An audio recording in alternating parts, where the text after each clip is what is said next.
मेरी आवाज़ का सफ़र सुनने वाले तमाम दर्शकों, श्रोताओं, दोस्तों, फॉलोअर्स और सभी को हेलो, हाय, आदाब, सत श्री अकाल दोस्तों। मुझे बहुत खुशी हो रही है कि आप मेरी इस आवाज़ के सफ़र में मेरे हमसफ़र बने दोस्तों। ज़िंदगी की एक तमन्ना रहती है कि मैं कोई ऐसा कार्यक्रम करूं जिसे मुझे ताउम्र याद रहे।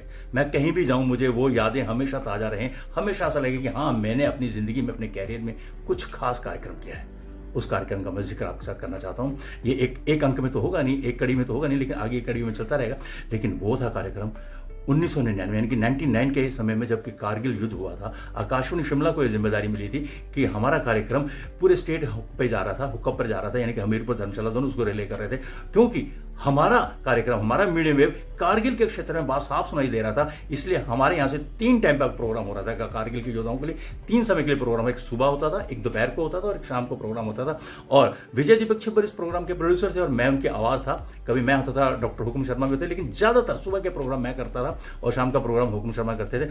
बहुत ज़बरदस्त प्रोग्राम था, क्योंकि कारगिल क्षेत्र में जितने भी लोग शहीद हो रहे थे उसमें से बहुत सारे लोग हिमाचल के भी थे, क्योंकि हिमाचल में कांगड़ा और हमीरपुर क्षेत्र ऐसे हैं जहाँ से बहुत सारे सैनिक साथी हैं हमारे। तो इसलिए वो जब भी उनके पार्थिव शरीर यहाँ पे वापस आता तो उनकी जो कह दीजिए कि वो जब उनके घर लाते थे वो जो एक माहौल होता था, उसको हम अपने गानों के ज़रिए, अपनी बातों के ज़रिए और वहाँ जो हमारे फौजी लड़ रहे हैं उनको वहाँ का माहौल सुनाते हुए बहुत ही ज़बरदस्त बनाते थे। और इसमें विजय दीपक छिब्बर जी का बहुत कमाल का रोल था, क्योंकि उन्होंने उसको ऐसे घंटा था जिसमें फिल्मी गाने भी सुनाते थे, बातें भी सुनाते थे। और गांव के लोग, जो भी गांव के लोग, जिनके गांव के लोग शहीद हुए हैं या जिनके गांव के लोग सैनिक हैं या जिनके गांव के लोग युद्ध में लड़ रहे हैं, उनकी बातें भी हम रिकॉर्ड करके लाते थे और प्रोग्राम में उनको सम्मिलित करते थे। बहुत ज़बरदस्त प्रोग्राम था दोस्तों, बहुत मज़ा आ रहा था और पूरे क्षेत्र में इसकी चर्चा हो रही थी, ना केवल अखबारों में बल्कि नेशनल लेवल के पे भी ये चर्चा हो रही थी। आकाशवाणी शिमला से एक ऐसा प्रोग्राम बज रहा है जिसमें कि कारगिल योद्धाओं के लिए बड़ा ज़बरदस्त रोल अदा कर रहा है। आकाशवाणी शिमला ने उस वक्त रेडियो के माध्यम के जरिए अपने तमाम श्रोताओं को बड़ा ज़बरदस्त कार्यक्रम दिया। मुझे बहुत मज़ा आया कि मैं इस कार्यक्रम का हिस्सा बना।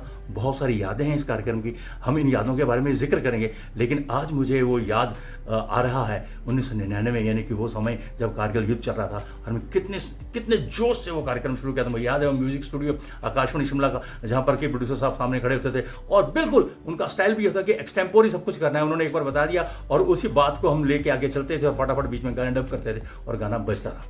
दोस्तों, ऐसी यादें ज़िंदगी में बहुत कम मिलती हैं जो हम हमेशा अपने साथ रखते हैं। आज भी रिटायरमेंट के बाद भी मेरे याद ऐसा लगता है कि जैसे मैं आज भी आकाशवाणी के म्यूजिक स्टूडियो में बैठा हूँ और प्रोग्राम रिकॉर्ड कर रहा हूँ। विजय दीपक छिब्बर मेरे सामने खड़े हैं।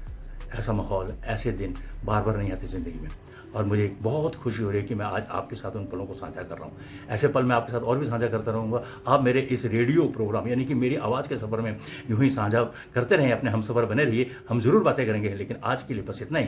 फिर मिलेंगे अगले अंक में और कुछ और बातें साझा करेंगे। तब तक हेलो, हाय, बाय, नमस्कार।